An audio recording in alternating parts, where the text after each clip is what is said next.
It is time for our February reading wrap-up. This month I read a total of 9 books, and that was a total of, let's see here, 2,837 pages, which is pretty good, pretty close to the 3,000-ish that I'm aiming for every month. In case you've never been here before, I always do my wrap-ups the same way. I split it up into 3 categories. I first do the best of the best, the ones that I totally recommend. I call those buy it books. Then I move on to borrow it books, books that I thought were just okay, maybe worth a borrow, but not necessarily worth your money. And then lastly, I go into skip it books, books that I thought were not at all worth your time or your money. So that way you can stay for as long or as little as your heart tells you. You can just watch the best of the best or stay all the way through to, the not so good stuff. So either way, I'm glad you're here, and without further ado, let's get into this thing.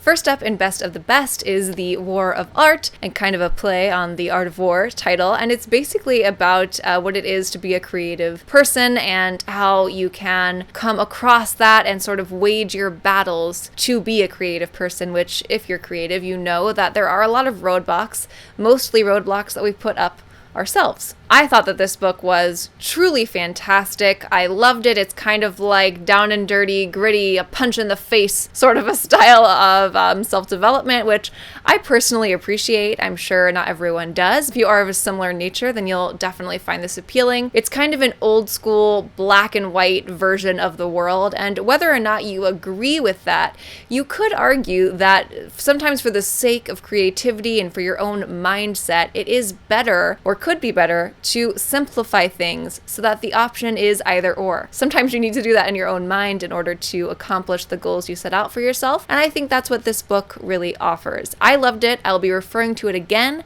I might do future content for it on Instagram because I thought it was that fantastic. So if you're a creative person and you find yourself getting stuck a lot and you need a kick in the pants, this could be it for you. Next up in Best of the Best is another kind of self-development, but it's real old school. It is called As a Man Thinketh. It is an essay that I actually heard about in a movie about Brian Banks, who, that's a whole thing, Google it. But it was kind of vaguely referenced, and it's used as something that helped him in some of his darkest moments. And it's really about controlling your own thoughts, the idea that if you are controlling your outlook, then no matter your circumstance, you can be in charge of how you view it. Like, you can't control what the world does to you all the time, but you can control how you react to that. And that's really what that book is about. And I did find it very helpful, and, it's one that I hadn't heard of before, but I wish that more people would hear about it, because it's just kind of good, simple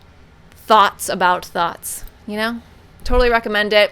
I think I got it for free. I think it's a free book. So, double check me on this, but at least here I got it on Kindle for free, and I think you can download it for free. So a really nice little book to add to your collection if you want to do more like positive thinking types of stuff. Let's leave the self-development stuff to the side for a second and talk about The Dead Zone. This might be one of my favorite Stephen King books so far. Now, lots of people like to compare this to the modern political climate because of some, I don't know. I'm not going to get into it because, frankly, I think that is really oversimplifying the beauty of this book. I wish you would ignore that. If you've heard that, if anyone's talked about it to you, just ignore it. And what's really the great thing about this book is the characters. It's, early Stephen King, and his style was, he's always Stephen King, obviously, but his style was a little bit different back then. This one, he just does the characters so well, the love story so well. It's about a man who, wakes up from the coma with the ability to see the future. It's really fun. Typical old school Stephen King, where someone has, a special power and then the consequences of that. It's really well done, and I actually got emotional for this love story that'll never be type of thing. So really recommend this one if you are a Stephen King person type thing. And by the way, I actually didn't read this edition. Pretty sure this is the first edition. I got it for $1 at a library book sale. I actually listened to it, and it was narrated by James Franco, and he crushed it. So if you need an audiobook recommendation and a Stephen King recommendation, boom, bang, kapow, 2-for-1 deal. There you go. Next up, let's talk about this mammoth beauty, which is a Catherine the Great biography, which does not have a dust jacket. This was another, this is actually a free book that I found on the free table at a library, so score for me. I loved it. I love Russian history. They have some of the craziest stories. They were one of the wealthiest nations for a while, okay? So just that in itself leads to some pretty extravagant stuff that sounds fake. It sounds made up because that's how crazy some of the stuff that happened was. I thought this was such a well-presented biography. This one, just to clarify, is the one by Virginia Rounding. There's quite a few, and the subtitle on this, because I don't want you to get confused if you do look this up, I want you to know for sure. It's Catherine the Great, Love, Sex, and Power by Virginia Rounding, and it was epic, okay? It was epic. It took me a month and a bit to finish it. I loved it. I always wanted to read about Catherine the Great because hers was a name that kind of stood out to me as an interesting character in history, and yeah, she was just as epic as I always thought she would be, and I totally recommend this book. Yeah. Next, let's talk about Saint X, which is kind of a literary mystery thriller. And I want to say literary with an emphasis on literary and less of an emphasis on a mystery thriller, because while it is centered around characters' disappearance, it's not really the point, okay? It's really like a character study within the guise or within the mask of a sort of thriller. So I don't want you to think that you're going to read this and be turning the pages super fast, because you probably won't. But if you're a person who loves character-driven stuff, then this will be a good one for you. It's really a book about being seen in inconvenient ways. And by that, I mean all the kind of darker thoughts or darker truths about ourselves, sometimes our failure in our youth to accept who we are or to accept where we came from and kind of put on a front. It's really about removing the fronts, the facades that we put up, and it's kind of uncomfortable to read in that way because you kind of remember things that you might have done when you were young, and you feel seen by this author, and I think a lot of people will get that kind of response, and it's uncomfortable in a good way, in an interesting way. It's good to be uncomfortable now and again, so I do recommend it. Gorgeous writing. It's just that, be careful, because it's one of those books that in the description it's going to sound like it's a mystery thriller, and sure, that's part of it, but it's not really the point. Does that make sense? Okay. But other than that, it was a great book. My friend Darcia Hell had posted about it, and she is an author as well, and we have really similar taste. So I totally trusted her on that recommendation. Read it. Appreciated that I read it. And it was good, you guys. It was good. Lastly, in the best of the best, let's talk about a classic horror. Obviously, I did not read this entire thing, okay, because that would be incredible. So no, I didn't read the entire thing, but I read something inside it, and that was The Willows by Algernon Blackwood. And that is the most epic horror writer name I've ever heard in my life.